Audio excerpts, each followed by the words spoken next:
Zdravko, šta mislite o zabrani Thompsonovog koncerta u Areni? Pa to je dno dna. Svaka zabrana je dno dna. Možemo se mi pozivati na demokraciju, možemo se mi pozivati na ovog onoga. Da pjesma ili pjesme pod kojim su ljudi polagali živote, svoje udove, ruke, noge, glave, da bi se stvorila Hrvatska država, što smo mi imali nego pjesmu Čavoglave, Dražena Žanka, Tomislava Ivčića, Moja domovina, Band Aid i tako dalje, sve one koji su hranili i hrabrili hrvatske ljude da idu na metke, da idu na granate, da idu na bombe i da se stvori samostalna Hrvatska država. Ja da sam, recimo primjer, ja bi pozvao onih 500.000 ljudi koji su bili na koncertu i izlio ih iz gradskog poglavarstva. Kakva demokracija, kak da ja mom unuku objasnim te njihove zloupotrebe, kako ja njima da objasnim da smo mi cijeli život generacije pale i da su sanjali da imamo Hrvatsku državu. Kako da ja njima objasnim da je jedan Bušić digao ruku na sebe jer je sanjao svoju Hrvatsku državu pa je išao angažirati avion, oteo da bi bacao letke pod Europom da se napravi Hrvatska država. Onda kad je nakon 30 godina što je služio u američkim zatvorima došao u svoju Hrvatsku, ona ga je izdala kao zadnje smeće, kao što su mene izdali. Pa ja sam bio ratnik, samo sredstvima nekim drugima koje su meni bili na raspolaganju. Dao sam novac za kupovinu oružja, slao hranu, slao cigarete, gradio, sudjelovao u gradnji crkava, grobalja, u humanitarnih udruga, liječenja, obrani generala. Svako na onaj način koji je davao. Kako da ja njima ispričam kad ovi zabranjuju pjesmu u kojoj riječi Za dom spremni? Pa neka zakaže koncert Marko Perković Thompson, fino i drugi i treći, za datum znamo da su bili slobodni, i neka dođe publika i Marko Perković Thompson da pjeva. Pa neka izađe hrvatska policija da ih deložira. Koja hrvatska policija? Pa ona koja je zajedno sa Markom Perkovićem Thompsonom i njegovom pjesmom stvarala Hrvatsku državu. I dizala moral. Pa jedanput moramo raščistiti sa time šta su to hrvatske vrijednosti i šta nisu hrvatske vrijednosti. Moramo raščistiti sa izdajicama u svojim redovima, jer oni će stalno biti tu. Nisam bio, rekao sam, pohvalio sam Tuđmana za jedinstvo hrvatskog naroda. Ali ove koji dobivaju poene na rastakanju hrvatskog naroda, njih treba uškopiti. Jer će oni stalno raditi, oni će stalno generirati. Ne? Oni će prodati stalno naše medije koji će rastakati hrvatsko društvo strancima. Šta mislite o Tomislavu Tomaševiću?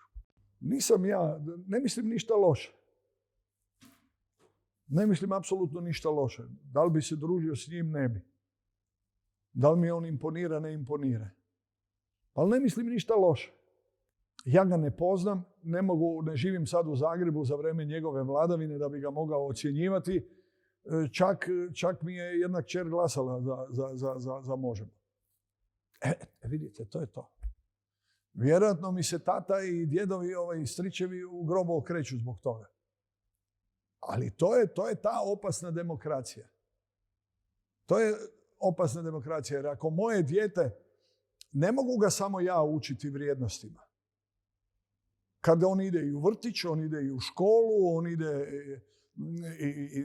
i živi u tom okruženju gdje je normalno ovo i ono, gdje je normalno da se zabranjuju koncerti. Nisam ja dovoljno niti pametan, niti moćan da bi ja mogao svoje dijete, i društvo ga usmjerava. I ono je prepoznalo neke vrijednosti u njihovom radu i prema tome, a ja se s time ne slažem. Ja se s time ne slažem. Ja sam za obitelj, ja sam za njegovanje naše vjere, ali ne samo katoličke, jer ne mislim da je ona ekskluziva. Ja mislim da svaki i muslimani, i pravoslavci, i ateisti, i ovi mormoni, nek slavi svako svoju vjeru, jer ja mislim da u principu svaka vjera je humana i dobra. Ali dozvoli da smo mi kršćani, da smo mi to stoljećima njegovali, gdje je obitelj iznad svega, da dozvoli mi da ja to vjerujem, nemoj me ismijavati. Zašto ljudi ne bi molili, zašto ljudi ne bi klečali, zašto ljudi ne bi slavili? Evo recimo primjer, ja se sjećam, ja sam jedanput tako brižnim riječima govorio o gej populaciji. Jer su mi postavili pitanje što ja mislim da li bi o gejevima. Ja sam rekao da oni u mojoj reprezentaciji ne bi igrali. Pa sam to rekao da ih vidim kao gimnastičare, kao sinhronizirano plivanje, kao ne znam šta sve ne i tako dalje. I onda su me udruge su se digle na noge i dobio sam tužbi ne znam koliko. Od koraka, iskoraka, dugine boje, ovakve boje, ono, lijevo, desno. Bio sam oslobođen na županijskom sudu, bio sam oslobođen na Vrhovnom sudu i sad ćete vi, a na kraju sam bio presuđen. Vi ćete me pitati kako čovjek može biti presuđen koji je prošao sve te instance. Pa na Vrhovnom sudu su suci se našli i napravili reviziju odluke Vrhovnog suda svojih vlastitih kolega. I ja sam izgubio presudu i na kraju sam morao platiti i ispriku, cijelu stranicu sam zakupio u Jutarnjem listu. Prema tome koliko su moćni. I ako mi prepustimo da oni nameću svoje vrijednosti, a da mi ne namećemo svoje, onda ćemo izgubiti i svoje vlastito ime i prezime i vlastiti život i osobnost i tako dalje. Prema tome, nema zabrana koncerata nikome, pa ni Thompsonu. I ne želim uopće reći, recimo primjer, zašto ne bi pjevao, ako mi slavimo i pjevamo pjesme Mile Kekina, zašto ne bi Thompsona? Ako se pjevaju pjesme Riblje čorbe, i ne znam kak se zove onaj njihov frontman, u Hrvatskoj, zašto se ne bi pjevao Thompson? Dapače.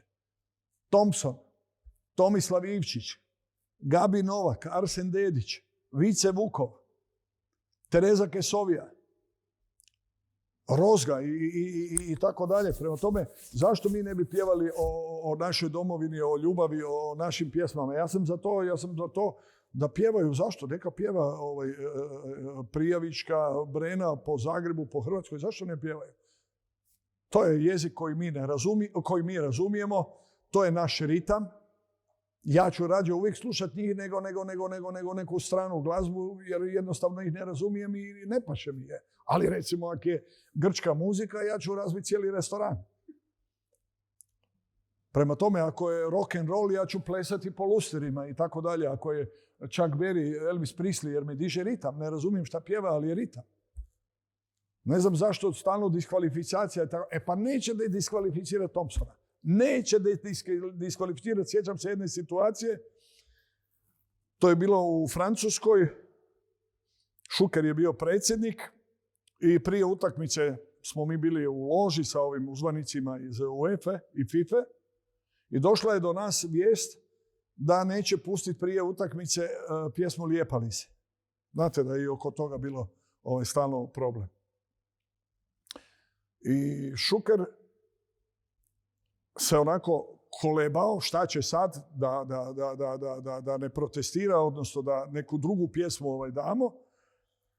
Naravno da sam ja iskoristio poziciju što je Šuker bio Šuker, jer on je bio predsjednik Saveza, on je bio mega zvijezda, ali on je jako držao do mog stava i mišljenja, jer u konačnici on ne bi nikad bio predsjednik da mene nije bilo. I jako je poštivao moju riječ. Ja sam rekao, ne Davore, ne pristajemo ništa drugo nego mora biti Lijepali si. I ovi su iz UEFA bili ljuti zbog takvog Davorovog šoka, ali je bila Lijepali si prije utakmice.